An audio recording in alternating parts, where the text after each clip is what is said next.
యములాడ రాజన్న బిడ్డగా ఈరోజు ఇవాళ ఇక్కడికి రావడం జరిగింది. దర్శనంతో పాటు ఆలయ ప్రాశస్త్యము, ఆలయం యొక్క అభివృద్ధికి సంబంధించి మా ఆది శ్రీనివాస్ గారు వారి చైర్మన్గా ఉన్న దగ్గర నుంచి ఇప్పటివరకు ఏ విధంగా దాని యొక్క ఈ దేవాలయ అభివృద్ధి గురించి చెప్పడం జరిగింది.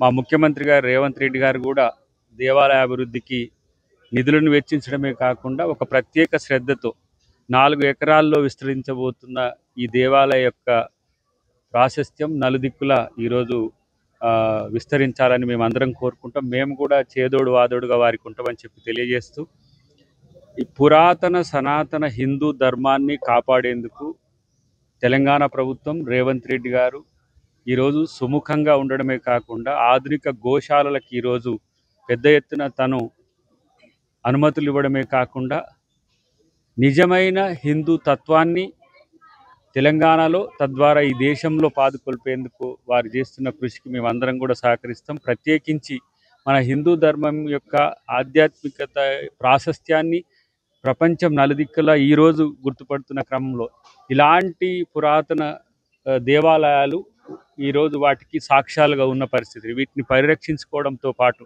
నేనైతే ఒక కోరిక కోరుకుంటున్నా.